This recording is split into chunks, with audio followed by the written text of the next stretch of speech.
The U.S. works to evacuate thousands every day from Afghanistan, but it is not enough for a local Gold Star mother. The reversal she wants to see from the president. Students in one of the San Diego County's biggest school districts, they are back in the classroom. The keys that teachers believe will lead to a safe and successful year on campus. Plus, San Diegans are asked to cut back on their water, but it's not to conserve what we have today. A long game that could set San Diego up to handle worse droughts in the future. ABC 10 News at 6 starts now. The scramble to evacuate thousands of people from Afghanistan continues days after the Taliban's takeover. Today, the Pentagon said its goal is to get between 5,000 and 9,000 people out of Kabul every single day. Taliban soldiers have barred access to the airport in Afghanistan's capital, only letting foreigners get through. Good evening. I'm Steve Atkinson. Kimberly Hunt has the night off tonight. All of this comes as protesters clash with the Taliban. One protester, in fact, was killed after trying to replace a Taliban banner with the Afghani flag. In the meantime, criticism over that withdrawal continues. Doesn't do justice to the sacrifices that our soldiers and sailors have made over the years. A Gold Star mother is describing her frustration in the wake of the Taliban's takeover. As our ABC 10 News reporter Michael Chen explains, she is now calling for President Biden to change his plans.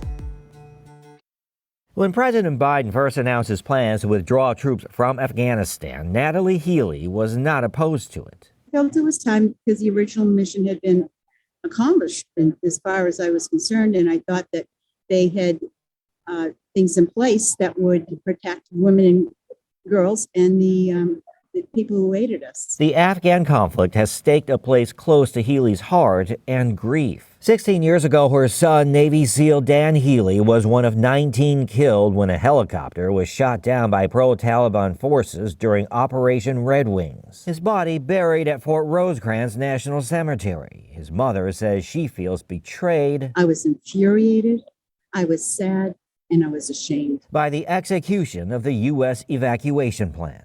Doesn't do justice to the sacrifices that our soldiers and sailors have made over the years. The Gold Star families in this country are heartbroken. Along with the heartbreak, anger. The most powerful country in the world is being overrun by these dark ages thugs. All I could think of is Lady Liberty is hanging her head in shame to see what this has come to. Healy is also upset with how President Biden responded to the crisis. Blaming the Afghani army, putting the blame on them. I don't want blame. I want solutions. She says after all resources are thrown at the evacuation, the U.S. should look at reinserting troops to help stabilize the region. It's time for us to show that we will stand up for what is right. Michael Chen, ABC 10 News. Healy, who founded a foundation in her son's name to help vets, has also called on others who are frustrated to direct comments to the White House and members of Congress. Also tonight, Marines from Camp Pendleton have reportedly deployed to Kabul in response to the Taliban takeover. As our ABC 10 News reporter Jennifer Kastner shows us, 1,000 local troops are responding to the crisis. Local troops now reportedly on the ground in Kabul to provide rapid aid over the collapse of the Afghan government. About 1,000 Camp Pendleton-based Marines from the 2nd Battalion 1st Marines were already deployed to the Middle East as part of a crisis response task force, according to the Union Tribune, which cited a Defense Department official who is reportedly not authorized to speak publicly. Now it's common knowledge that 2-1 has got, troops near Kabul and was able to deploy them quickly to Kabul. Tracy Delavecchia is the founder of Marine Parents, a support system for Marines and their families, which started in 2003 after the war began. I don't want to call it a tragedy, but it's certainly, you feel very, very distraught when you know that your kid is thousands of miles from home and possibly in danger. More than 4,000 U.S. troops are already on the ground in Afghanistan's capital of Kabul, which was overtaken by the Taliban this past weekend.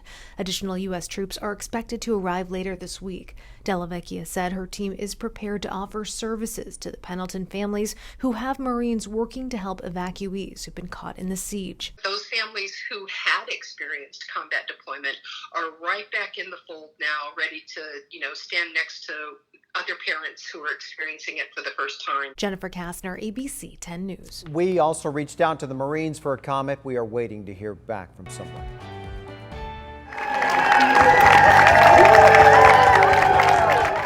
For the first time in more than a year, Poway Unified students stepped foot back on campus. They return for a new school year in person.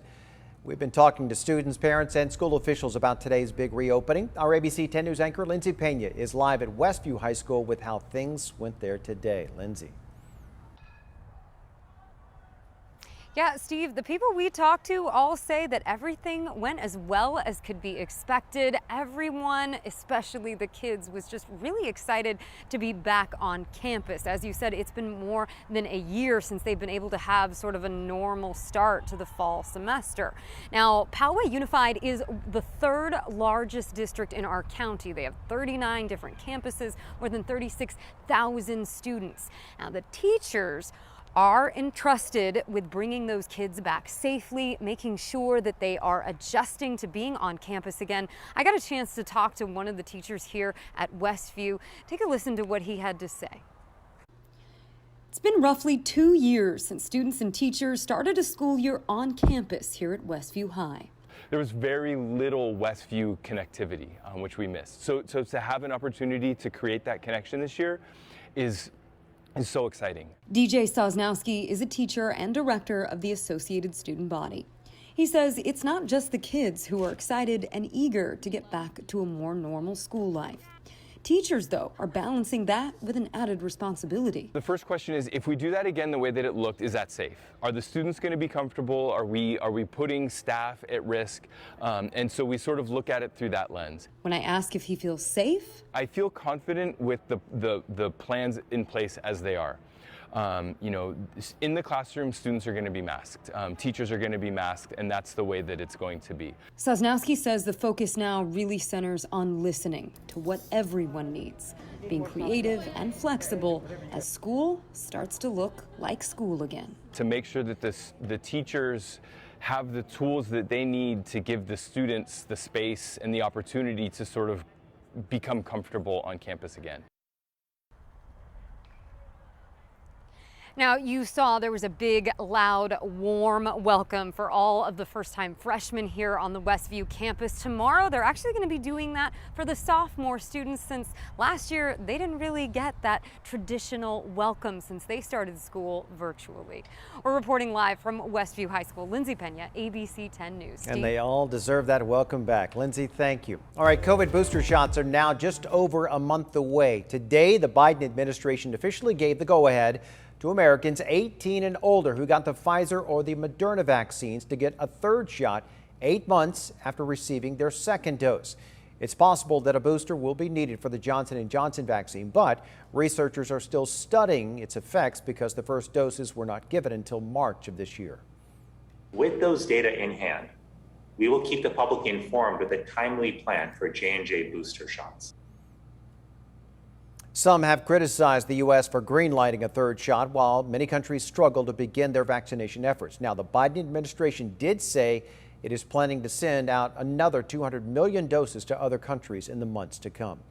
And after several days without any COVID-related deaths, the county just announced that 10 more people have died from this virus. There were also more than 1,100 new infections reported today. Nearly 10,000 households in San Diego County have received a share of the $78 million to help with rent. The city announced the results of its first wave of rental assistance today. More money is on the way, including an additional $85 million in federal funding. The city says it has received more than 17,000 applications for assistance since launching that program. An additional 16,000 applications have been started but not yet submitted. And if you would like to apply for rental assistance, you can find a link as well as information on who qualifies on our website, 10news.com. Just click on the rebound. Also tonight, a car plowed through the walls of a Claremont credit union today, hitting an employee who was sitting inside at her desk. We're told that she was hospitalized with a broken foot and cuts. Investigators say that the driver who crashed into that credit union suffered what was called a medical issue just after 11 o'clock this morning, hitting a parked truck before slamming into the building. A neighbor who lives across the street heard the sirens, came out to watch as the employee was taken away. I bank at that bank, and I just prayed for, because I saw they were had put in one of the tellers or somebody that was in there in the ambulance, and I was just, praying that they're okay. Police say there were also 2 children in the car at the time. Neither they nor the driver were hurt. The car was eventually pulled from the building and taken away around 3 o'clock. 2 men accused in a deadly human smuggling attempt earlier this year have pleaded guilty. Victor Aguilar and Jose Romero, they were piloting a boat carrying 16 people when it stalled and then capsized off the coast of La Jolla back in May. Investigators say that they then told everyone on board to take off their life jackets, jump into the ocean, and try and swim to shore. One man didn't make it. Prosecutors say the boat's engine stalled because 16 people, that was way too many to carry for that size boat. Aguilar and Romero, they will be sentenced in December.